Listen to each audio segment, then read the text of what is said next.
Hello everyone, আসসালামু আলাইকুম। সবাই কেমন আছেন? আশা করি ভালো আছেন। তো সকাল সকালে ভিডিওটা শুরু করছি।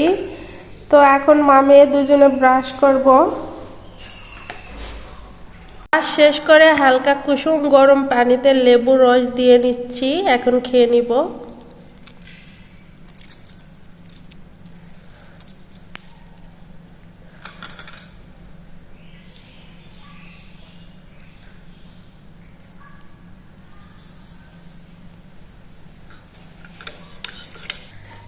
আজকে সকালে খাবারে ছিল দুটা ডিম সেদ্ধ আর কিছু বাদাম। সকালে উঠে না কিছু রান্না করতে মন চাচ্ছিল না বা রুটিও বানাতে মন চাচ্ছিল না, এজন্য দুটা ডিম সিদ্ধ করে নিয়েছি আর কিছু বাদাম নিয়েছি।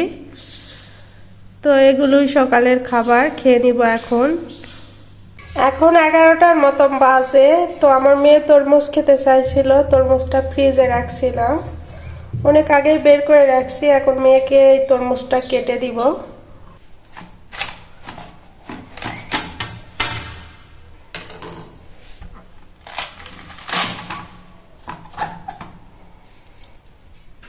মাশাআল্লাহ, তরমুজটা ভালোই লাল হয়েছে।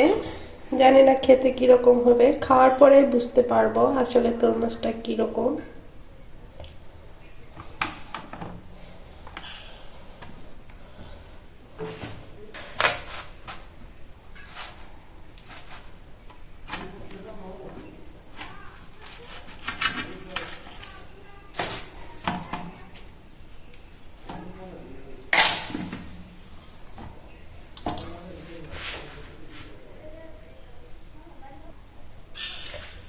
আমার তরমুজ কাটা হয়ে গেছে, এখন মেয়েকে খাইতে দিব।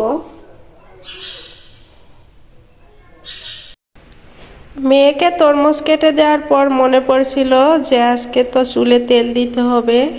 তো এখন আমি তেল দিয়ে নিব।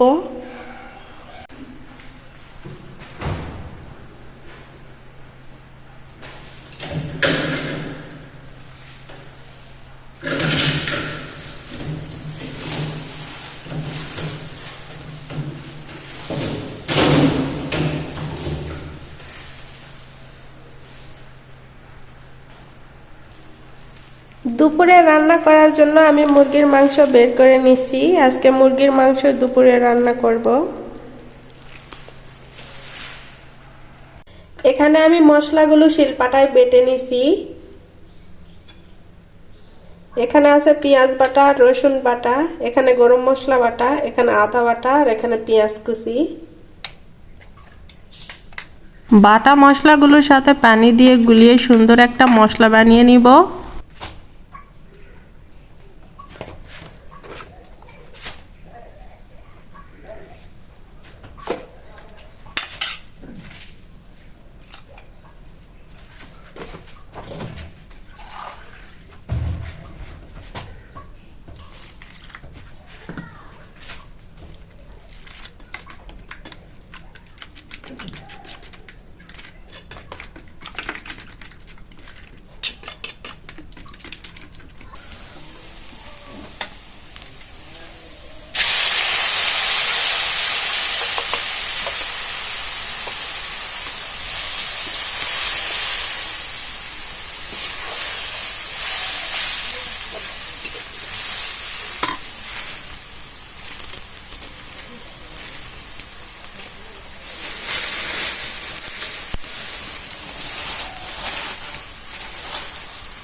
আমার তরকারিটা রান্না হয়েছে, কেমন হয়েছে অবশ্যই কমেন্ট করে জানাবেন।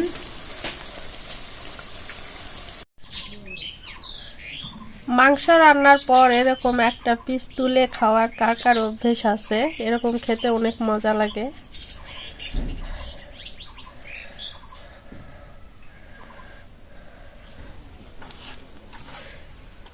এখানে আমি রুটি বানানোর জন্য আটাটা মাখিয়ে নিছি সুন্দর করে।